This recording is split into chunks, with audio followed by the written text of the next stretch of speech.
Ya, terakhir Jas. Mahasiswa sudah? Mungkin karena terkendala dengan waktu dan yang sudah ditentukan di dalam rundown. Setelah ini saja kita lanjutin diskusi. RPJMD kita itu berpihak ke rakyat, berpihak ke pendidikan Bola Mongondo Timur atau tidak? Itu nah, Boltim hari ini memang masih banyak problem pekerjaan rumah yang kemudian harus kita tuntaskan. Saya kemarin pernah diskusi juga dengan teman-teman bahwa yang ada hari ini, di hampir 10 tahun sampai hari ini kita berbicara tentang Boltim, yang dibicarakan itu adalah soal kontestasi. Oh, semua masuk pilkada ke depan. Oh, semua pileg ke depan. Tangan-tangan anggota DPR yang mau bekerja sama dengan kita. RPJMD, APBD, dan lain sebagainya itu kami curi. Nah, artinya juga teman-teman jangan juga merasa paling mudah di situasi saat sekarang. Berupaya untuk bisa melakukan hal-hal yang lebih inovatif. Bagaimana caranya untuk bisa mendapatkan dokumen-dokumen itu sebagai bagian dari kajian teman-teman untuk belajar dalam konteks membedah daerah ini, apakah APBD, RPJMD kita itu berpihak ke rakyat, berpihak ke pendidikan Bola Mongondo Timur atau tidak. Itu penting untuk dilakukan. Di era kami curi. Tidak seenak dulu handphone nok-nok Pak. Yang tidak ada itu kirim data dan lain sebagainya, tidak ada. Jadi bukan kesalahannya di handphonenya Aldo, bukan. Ya kesalahannya memang menurut saya pemerintah daerah belum membangun infrastruktur itu. Infrastruktur yang kemudian itu mendukung, mensupport data-data itu bisa dikonsumsi oleh publik. Nah, oke. Permasalahan ini tidak hanya juga di Bola Mongondo Timur. Di beberapa daerah mengalami hal yang sama. Bahkan kami ketika mendorong digitalisasi pemilu di Indonesia, ternyata itu ada kendala. Di Pilkada 2020 serentak, KPU kemudian meluncing yang namanya Sistem Informasi Perhitungan Suara dan rekapitulasi suara. Tapi apa yang terjadi? Tidak boleh termaksimalkan karena kurang lebih hanya ada 40-60% data itu bisa diupload. Problemnya apa? Infrastruktur teknologi yang mendukung teknologi itu belum tersedia di beberapa titik, di beberapa daerah. Termasuk bisa dibilang di beberapa daerah kita di BMR ini masih ada blank spot. Kecamatan, bukan desa aja, tapi kecamatan blank spot. Nah, artinya apa? Kerjasama ini butuh kita lakukan. Saya yakin di Bola Mongondo Timur, di Tutuyan, di Modayak, ada banyak anak-anak muda yang punya kelebihan dalam konteks digitalisasi data dan lain sebagainya. Sudah banyak kita memiliki itu. Tapi ya memang belum dioptimalkan. Kemarin saya teringat ada teman yang sounding ke saya bahwa ada teman anak Tutuyan yang sudah bisa menciptakan aplikasi terkait dengan pariwisata di Tutuyan. Tapi itu juga belum disupport. Nah ini kan butuh input. Bung Hendra, saya kenal beliau sebagai orang yang memang nalar kritisnya selalu dirawat. Sehingga tepat beliau ada di sini biar kemudian input itu masuk lewat beliau. Untuk bisa memberikan catatan-catatan kritis. Sepakat juga saya kalau kemudian harus dikritisi juga ini kepala-kepala SKPD kita. Apa nilai kritiknya? Bahwa kadang-kadang trompet kepala-kepala SKPD ini asal Bapak senang. Program yang penting ada dan copy paste dari tahun ke tahun. Tidak bisa berinovasi, tidak bisa mengejar ketertinggalan yang kita miliki. Bahwa kemudian betul waktu saya kuliah S2 di Unsrat harus ada kebingungan saya mencari Perda Tata Ruang Bola Mongondo Timur. Itu kan saya alami juga. Yang harus saya lakukan adalah mengunjungi Bapeda dan meminta dokumen itu. Karena harusnya dokumen-dokumen itu kan ada di publik bisa mengakses. Tapi itu masih menjadi problem. Nah, baiknya kita adalah segera untuk bisa melakukan inovasi. Dan ini bisa menjadi catatan kritis bagi teman-teman sahabat-sahabat semua, bahwa pemerintah daerah segera mendorong bagaimana digitalisasi data-data yang itu menjadi hak wajib publik miliki. Bagaimana website pemerintah daerah itu setiap hari, setiap pekan itu dievaluasi apa yang terjadi. Ya kalau memang terakhir saya mengakses website memang agak rumit, perkembangannya agak lambat gitu ya. Tuh, agak lambat. Nah, momentum bupati kita bupati yang masih muda. Momentum nih, bupati yang kemudian mau mendorong dari sisi-sisi itu. Faktanya dia sudah melakukan itu. Kabela Festival dia berikan kesempatan ke anak-anak muda.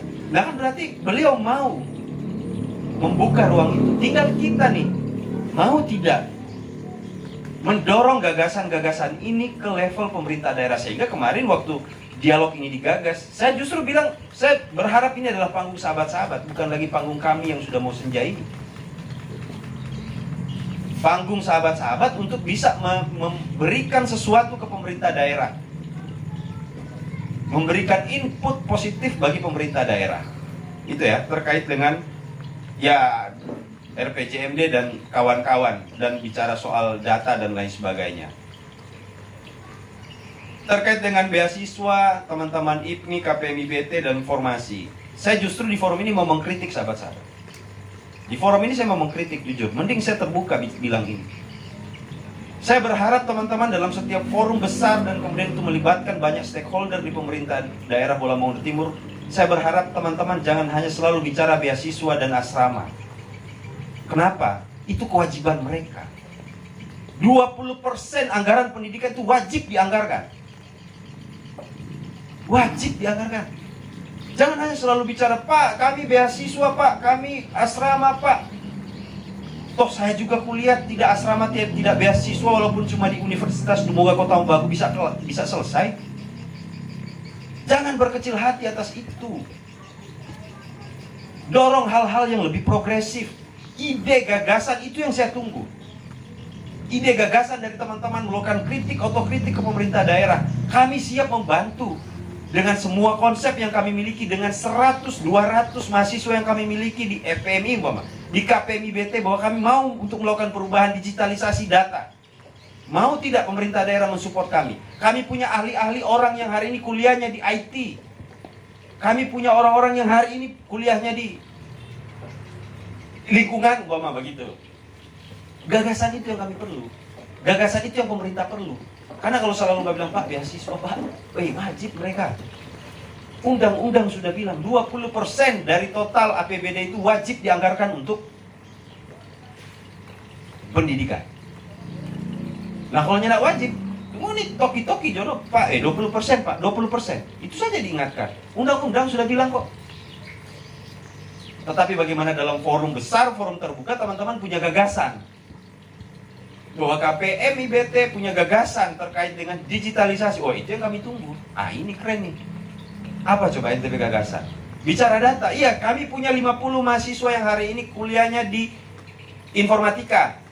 Kami bisa untuk memperbaiki fitur websitenya teman-teman pemerintah daerah. Itu kan lebih konstruktif. Sehingga, ya mohon maaf, saya juga anak paguyuban ya, sama dengan Bung Hendra ini, sama-sama anak paguyuban.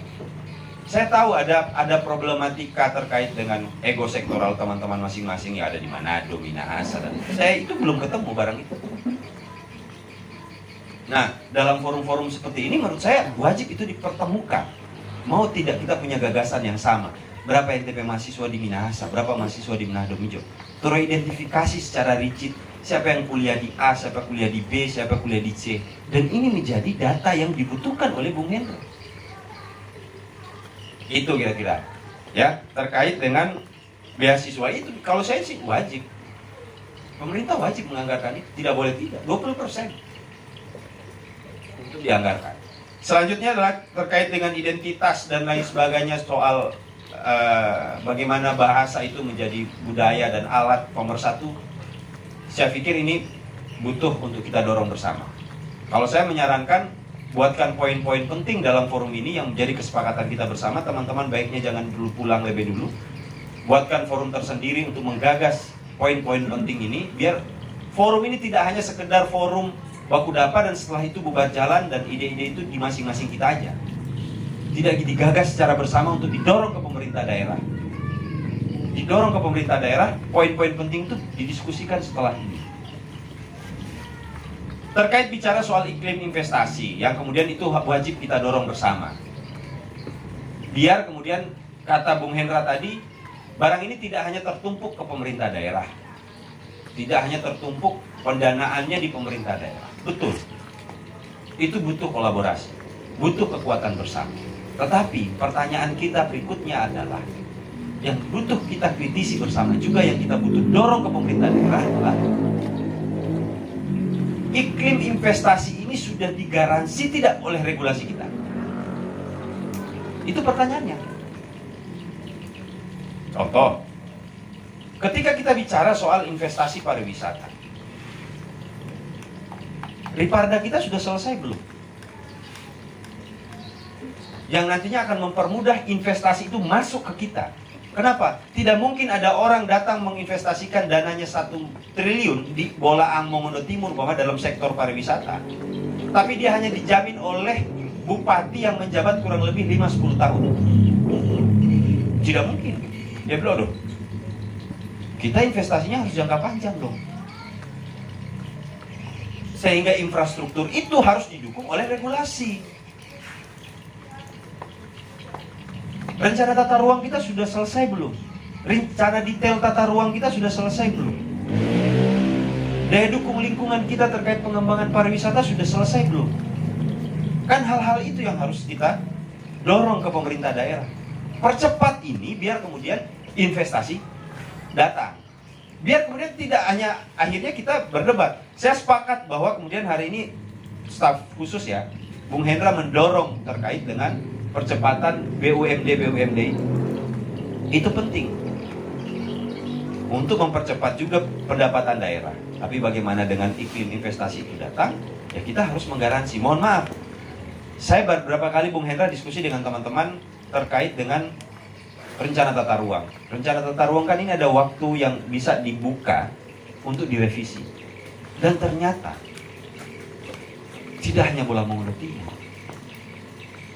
3 hari lalu saya baru balik dari Bola Mongondo Utara, diskusi dengan teman-teman di Bola Mongondo Utara. Ternyata problem itu juga dihadapi oleh teman-teman Bola Mongondo Utara.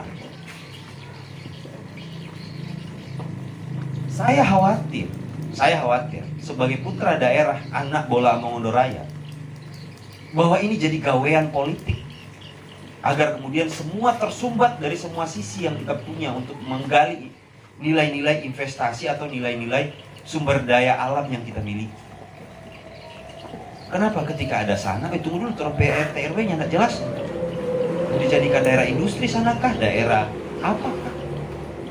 Mohon maaf, gawean politik dalam tanda kutip. Karena kan barang ini harus dikonsultasikan ke provinsi, harus dikonsultasikan ke Kementerian Dalam Negeri dan lain sebagainya. Tersumbat kita di situ.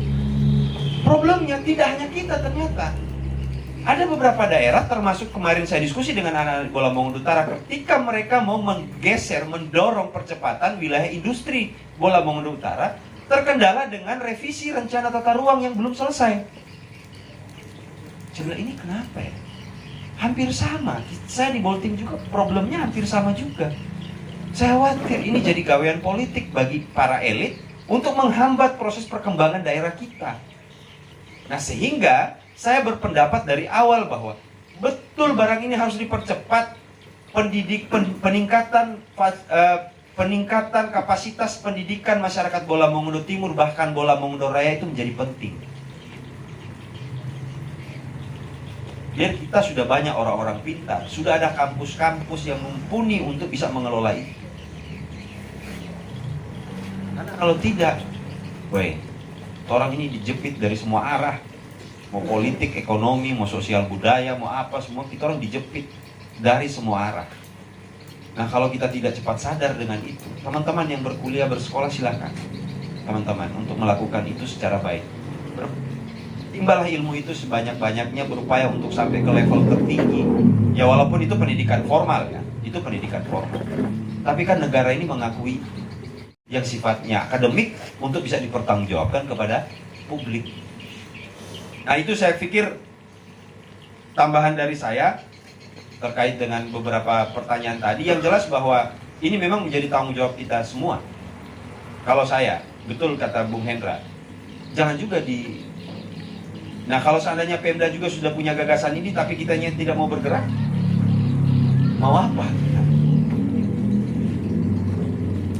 bersama-sama. Pemerintah daerah sudah membuka diri untuk menerima kritik. Kita juga harus mau untuk bekerja sama. Dengan cara apa tadi? Itu tadi menurut saya. Coba KPMI BT, teman-teman literasi dan lain sebagainya, coba data.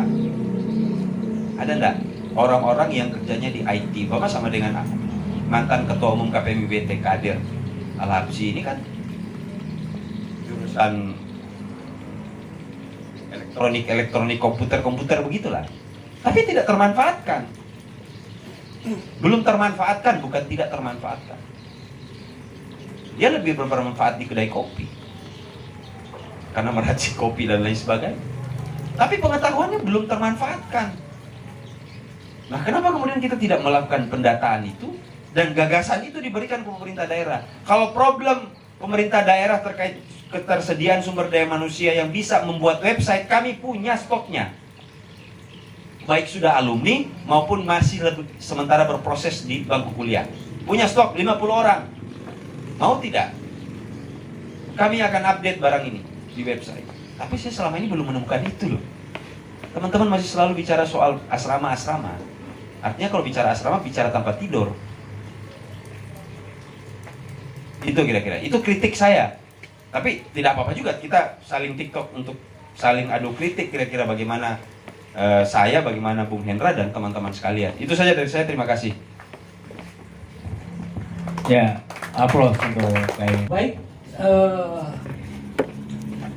problemnya memang seperti itu, bahwa hari ini untuk membangun sebuah peradaban daerah atau membangun mimpi bersama kita tentang tatanan sesuatu yang lebih baik, maka syaratnya kan satu, kolaborasi dan sinergitas dari semua komponen yang ada di daerah, termasuk teman-teman generasi muda.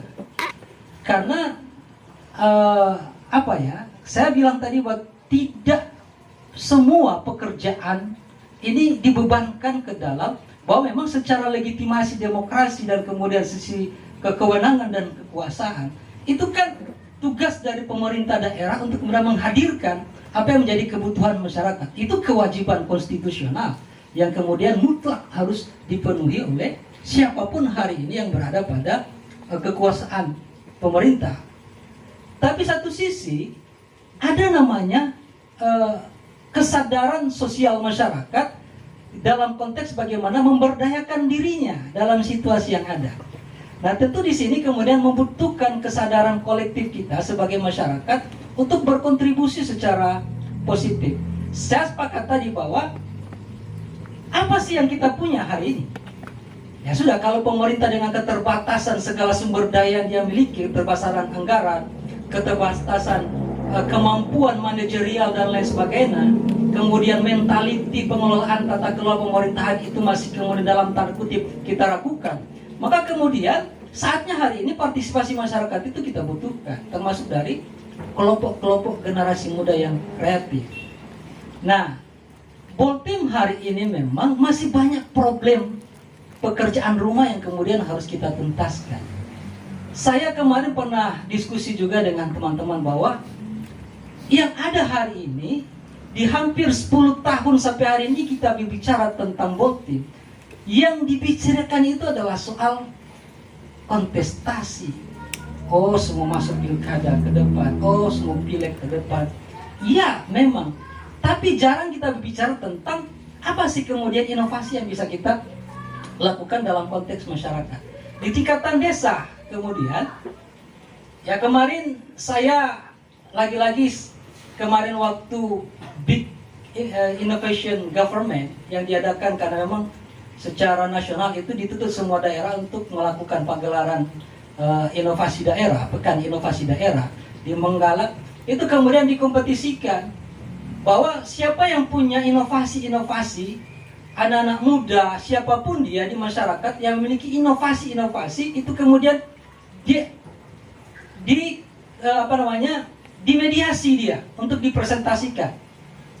Ada yang bawa kamari tentang bagaimana tabungan emak-emak, itu banyak di situ. Kemudian sampai tawaran anak-anak muda tadi yang saya katakan tadi bahwa digitalisasi, di mana hari ini memang kita membutuhkan digitalisasi untuk kemudian mengatasi, karena ini dunia informasi itu berjalan cepat. Yang dibutuhkan oleh masyarakat ini adalah keterbukaan, informasi yang jelas. Karena dengan informasi itu dia bisa memahami dan apa yang kemudian dia harus lakukan ketika ada data-data informasi yang dia dapat. Nah, akses itu harus dibuka sehingga kemudian publik bisa melihat bahwa oh ini potensi. Di desa misalnya, dilihat apa diagram musimnya. Di musim ini, desa ini panennya apa, potensi desanya itu apa, di situ apa-apa saja kemudian potensi alam yang bisa digali, sumber daya manusianya apa, berapa anak-anak sekolah, berapa mahasiswa, berapa sampai di persoalan siapa mahasiswa yang kerja di IT. Nah, ketika data itu jelas, maka mudah bagi kita untuk kemudian menyusun sebuah konsep perencanaan, termasuk dari sisi akuntabilitas dan lain sebagainya. Nah, lagi-lagi problemnya adalah kita kembali kepada kemauan dan tekad kita,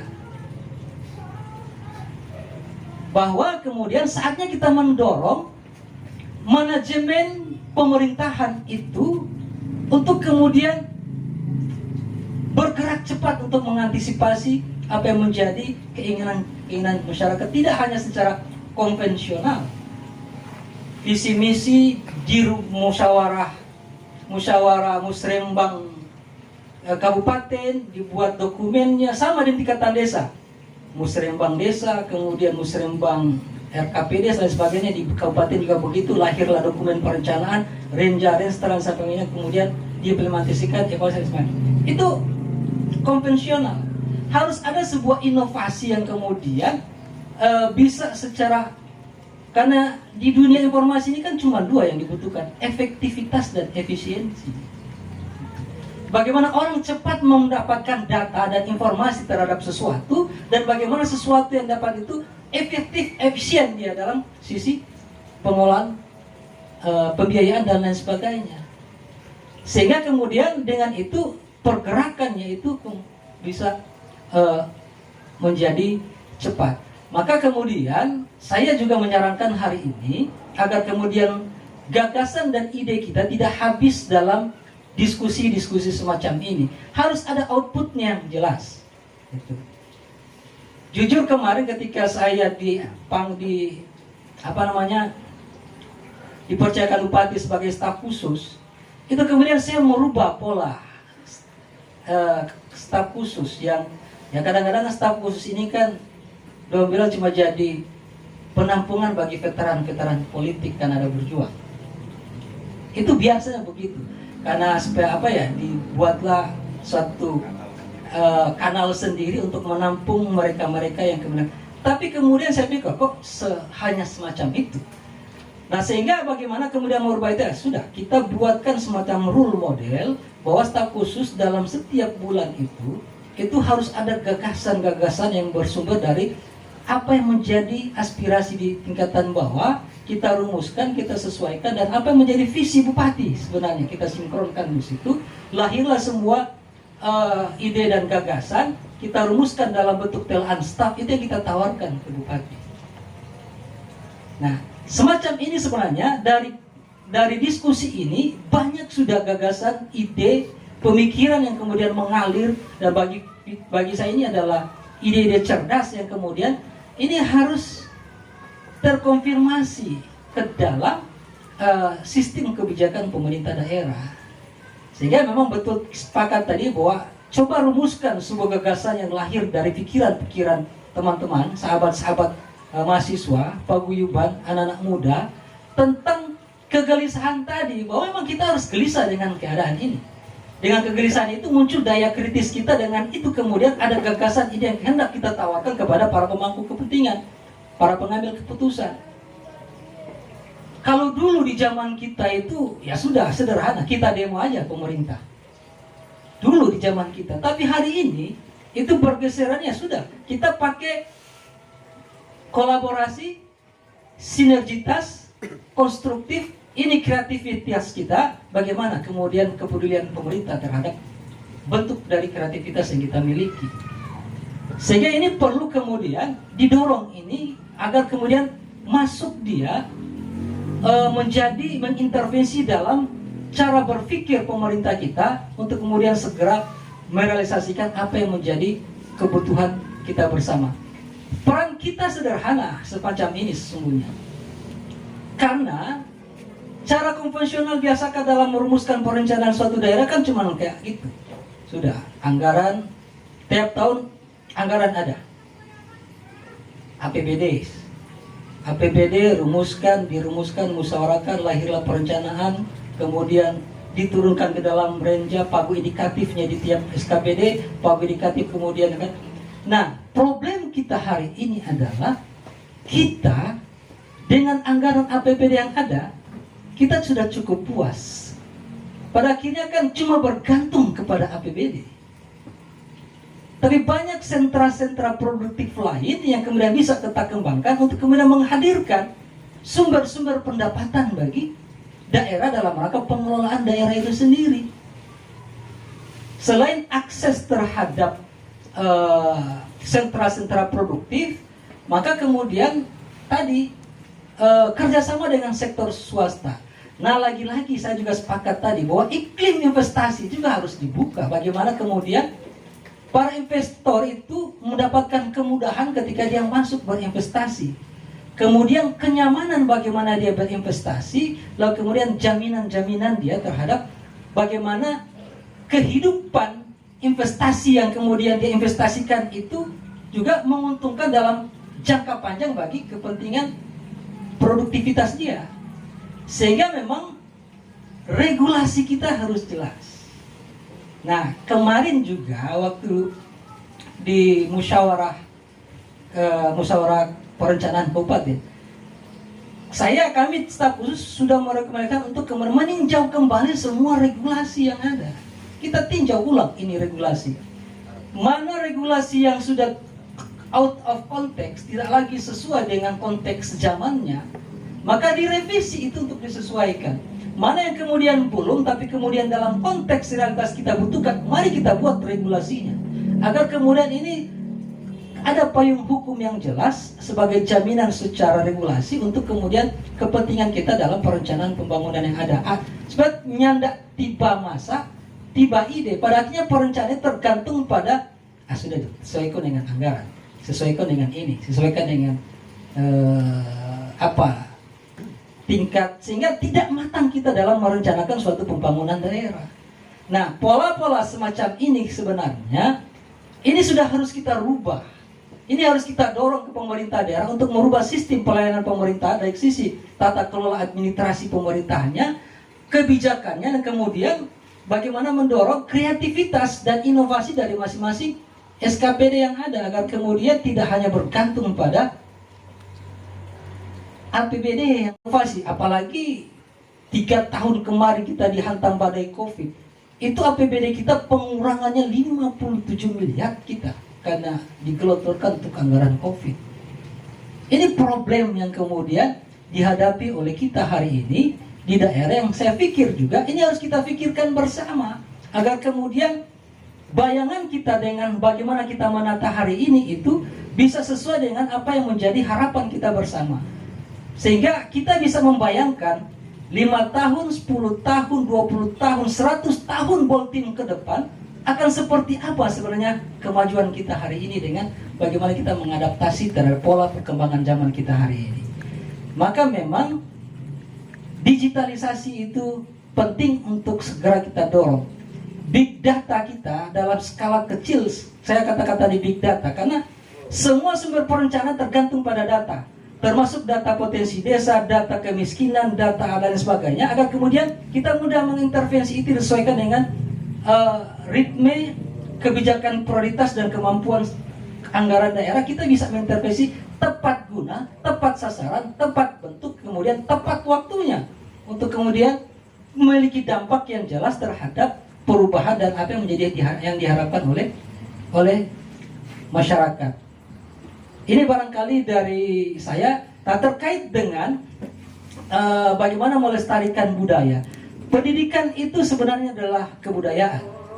Maka memang bagaimana kita membangun identitas diri itu kita harus bangun dari penguatan dari sisi sektor pendidikannya. Karena ketika ada pendidikan itu maju, wawasannya jelas secara pengetahuan, ilmu pengetahuan, kemudian punya identitas lokal, kearifan lokal yang jelas, itu yang akan menjadi filter dia, masyarakat, untuk kemudian beradaptasi dengan perkembangan zaman. Sehingga kita tidak kehilangan jati diri dan identitas. Maka penting kita mendorong tadi minimal dalam kurikulum itu paling tidak, karena pasti akan berbenturan dengan regulasi-regulasi yang ada, ya kita tawarkan minimal kan dalam satu desa semacam Kota Babu hari ini ya, bukan mencontoh tapi paling tidak itu positif juga.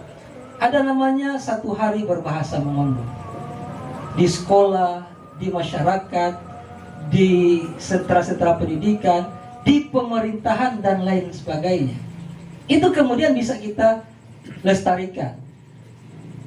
Bupati kemarin secara masif dan massal itu mendorong untuk tarian dana-dana. Itu kan juga bagian dari bagaimana membangun bagaimana budaya daerah kita itu bisa bergaung dia.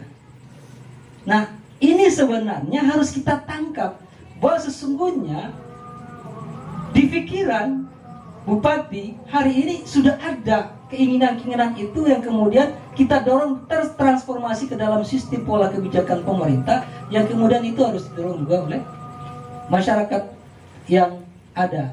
Sehingga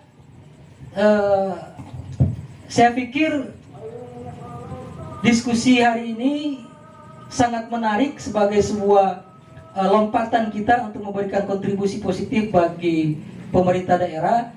Dan lagi-lagi ya tadi saya dengan Bung Ewin ini kan sudah masuk senja yang kemudian saatnya teman-teman generasi muda hari ini untuk mengambil panggung sebagai kewajiban peradaban, karena pemilik sah masa depan itu sesungguhnya adalah generasi muda kita hari ini. 10 tahun, 50 tahun ke depan ada di tangan generasi kita hari ini, dan tentu kami yang tentu memberikan support bagi kehendak dan teman-teman ketika ingin melakukan lompatan-lompatan perubahan, termasuk memberikan otokritik dan kontribusi positifnya bagi pemerintah daerah. Saya pikir demikian. Assalamualaikum warahmatullahi wabarakatuh. Terima kasih. Ya, terakhir ya, satu ini. Kita yang pilih ya, Galang lebih dulu angkat tangan. Oke, Lang, silakan. Assalamualaikum warahmatullahi wabarakatuh. Salam Motodepo. Salam Padibu Taro. Kemai. Dan salam kebaikan lainnya yang tetap menjadi spirit persatuan kita sebagai anak daerah. Mungkin langsung saja pada inti pertanyaan, yaitu pertama, hari ini adalah pasca 2 atau 3 minggu hari ulang tahun Molang Timur. Yang pastinya sampai hari ini masih terasa euforia perayaan yang baru-baru dilaksanakan, yaitu Kabelah Fest. Nah, 14 tahun Molang Timur itu setiap tahunnya, setiap hari ulang tahun, peringatan hari lahir itu ada salah satu isu, bukan isu, salah satu masalah utama yang setiap tahunnya harus selalu diangkat, yaitu mengenai belum adanya TPA atau tempat pemrosesan akhir untuk sampah. Nah, jadi 14 tahun tanpa adanya TPA pasti menjadi salah satu masalah utama di Kabupaten Molang Timur. Baru-baru ini formasi Boltim membuat pengabdian masyarakat, yaitu bagaimana tentang tata cara pengelolaan sampah. Mungkin di kalangan pecinta alam ini sudah cukup familiar, yaitu pengelolaan sampah secara ekobrik.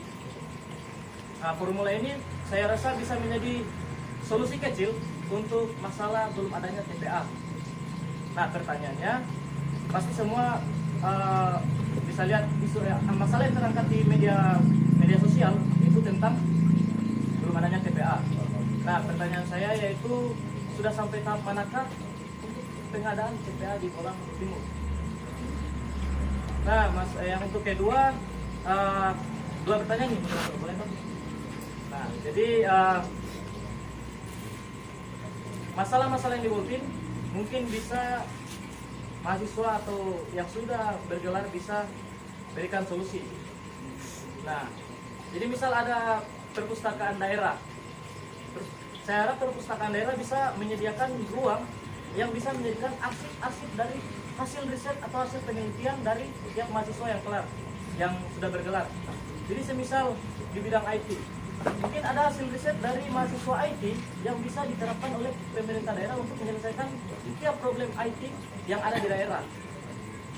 Nah, kedua, misal ada 1 tahun terakhir ada isu tentang ancaman krisis pangan.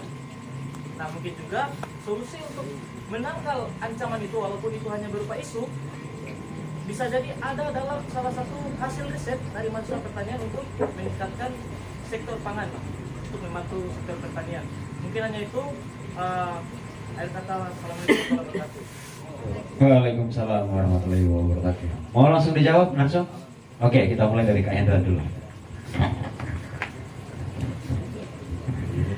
Ya, menarik pertanyaan, tapi sebenarnya ini pertanyaan teknis yang seharusnya yang menjawab itu ke instansi teknis untuk urusan sampah ini.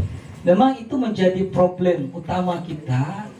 Kemarin saya ingat, saya begitu masuk pemerintahan Sarul Oskar melakukan evaluasi termasuk dengan teman-teman di DPR, maka ada 2 isu sentral yang kemudian menjadi PR besar bagi pemerintahan kita hari ini adalah tentang sarana air bersih dan pengelolaan sampah. Itu kemudian yang menjadi DPR juga sudah bersuara terkait dengan urusan itu untuk segera dituntaskan. Bahkan DPR mengatakan bahwa ini kalau bisa sebelum 2024 ini sudah harus tuntas. Nah, tentu pemerintah daerah yang sepanjang saya tahu dan saya ikuti itu sedang melakukan mencari lokasi yang kemudian tepat sebagai tempat yang representatif untuk menjadi TPA di pesisir, dengan konsepnya di wilayah Modayak dan dibagi dalam sektor-sektor itu. Nah, di Modayak juga ini kemarin lagi dalam proses bagaimana mencari lahan yang representatif untuk kemudian menjadi TPA. Nah, termasuk juga bagaimana cara teknologinya untuk kemudian mengelola sampah itu. Mungkin apa yang disampaikan oleh penanya tadi itu bisa disampaikan sebagai saran kepada pemerintah untuk bagaimana konsep pengolahan sampah dengan secara teknologi itu. Nah, prinsipnya adalah bahwa pemerintah daerah hari ini sedang kemudian merumuskan, memformulasikan tentang bagaimana memenuhi semua apa yang menjadi kebutuhan masyarakat di Bola Modo Timur. Tapi kemudian ini tidak lantas membalikkan telapak tangan untuk kemudian segera merealisasikan ini, tentu punya proses. Nah, dalam proses itu sekali lagi saya sampaikan bahwa ini kalau kita serahkan sepenuhnya kepada mekanisme konvensional dari pemerintah daerah, mungkin ada benturan-benturan regulasi yang kemudian menjadi sandungan yang terkesan ini menjadi lambat untuk direalisasikan. Nah, tentu partisipasi masyarakat itu dibutuhkan untuk hal ini. Sehingga sekali lagi ini juga tidak bisa menjadi betul Pemda menjadi lokomotif utama dalam soal urusan ini, tapi paling tidak partisipasi publik dan masyarakat itu juga dibutuhkan. Paling sederhana ya, paling tidak otokritiknya terhadap bagaimana pemerintah harus berupaya secara maksimal untuk segera merealisasikan apa yang menjadi kebutuhan masyarakat. Saya pikir itu dari saya, dan saya sekali lagi bukan juga kalau mau pagi sampai pagi boleh juga dalam diskusi macam ini, karena memang orang dari mahasiswa kami ini hobi ini barang-barang begini. Tapi saya harus pulang karena mau lewat utang ke sana lagi ini. Nah, tentu kedua bahwa ada ibu dan anak-anak menunggu saya di rumah. Sehingga paling tidak saya mohon pamit, tapi pesan saya terakhir adalah bahwa jangan berhenti untuk memberikan kontribusi pemikiran yang positif, kritik-kritik yang konstruktif, bahwa daerah ini pemerintah juga tidak bisa memandang remeh terhadap potensi generasi muda kita hari ini. Tentu bagaimana itu bisa terlaksana juga dibutuhkan kontribusi positif dari generasi muda, sehingga tunjukkan eksistensi kita agar pemerintah tahu bahwa hari ini generasi kita telah bangkit untuk kemudian menatap masa depan Boltim yang lebih baik.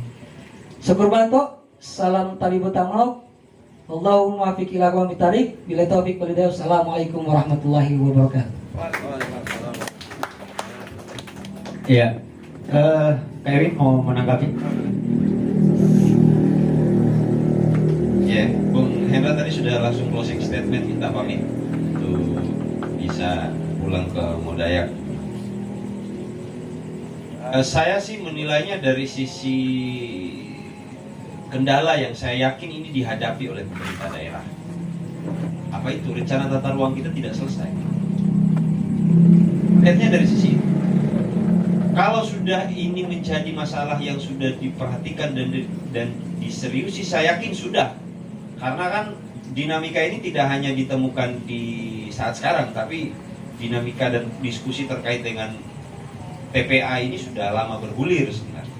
Tapi kan memang kita masih ada problematika itu.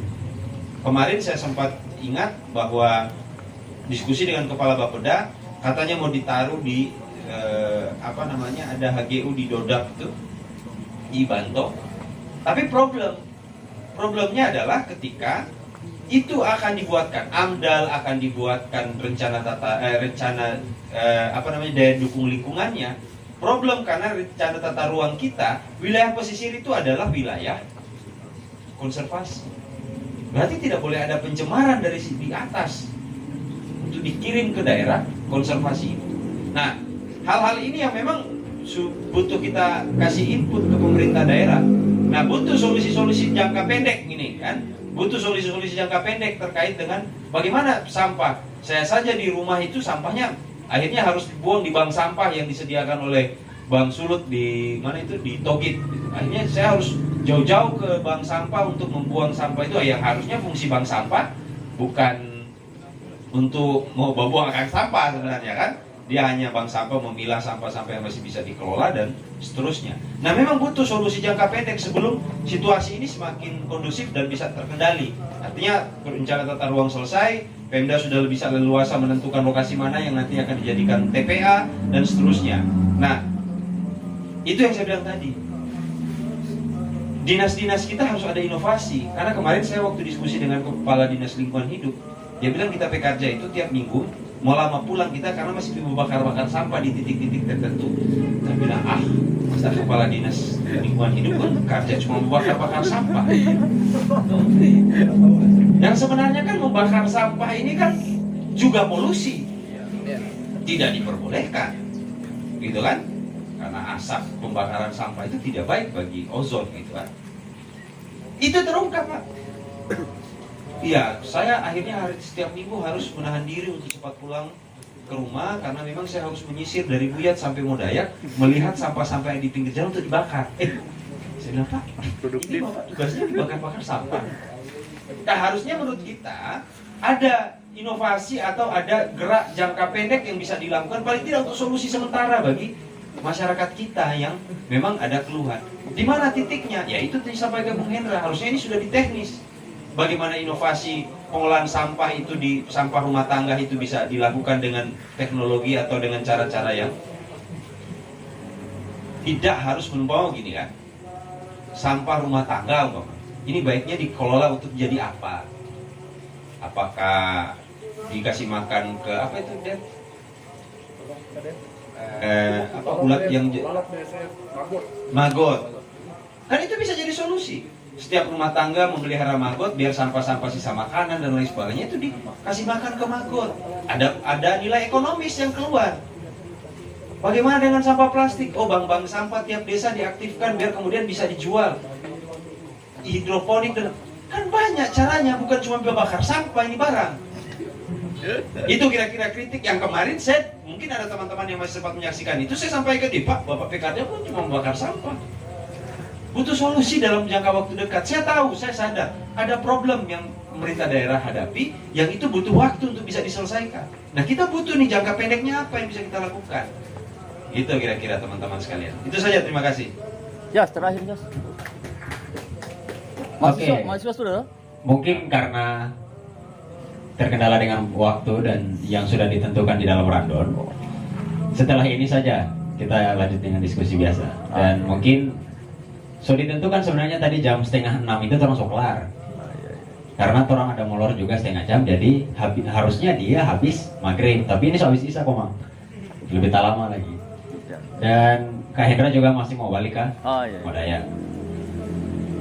Mungkin forum ada yang bilang bahwa moderator menyimpulkan.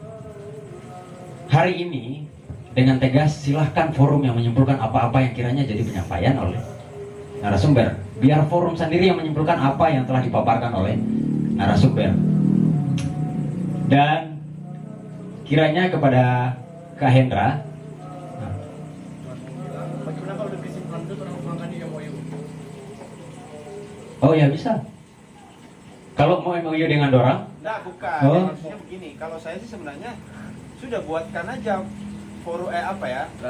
Draft draft ya. Kebetulan juga kita ada mencatat ini. yang itu didiskusikan teman-teman dalam forum ini. Tidak perlu juga harus ada torang. Iya. Dan mungkin terima kasih syukur manto kepada forum, kepada teman-teman komunitas, teman-teman media, partner yang dari Aksara News ya, Bu. Syukur manto sudah menyempatkan waktu hadir. Kiranya ada beberapa media juga di sini, dan kepada narasumber yang paling khusus dari ketiga narasumber, karena Bapak Sehan sudah duluan karena ada acara keluarga, dan kepada Kak Ewin, syukur manto luar biasa sekali penyampaian dari diskusi kali ini, dan terkhususnya kepada teman-teman tim kerja syukur manto terima kasih. Dan kiranya hanya itu yang bisa saya sampaikan. Apabila ada salah-salah kata saya mohon maaf. Wabillahi taufiq wal hidayah. Wassalamualaikum warahmatullahi wabarakatuh. Salam Tabi Batano. Salam.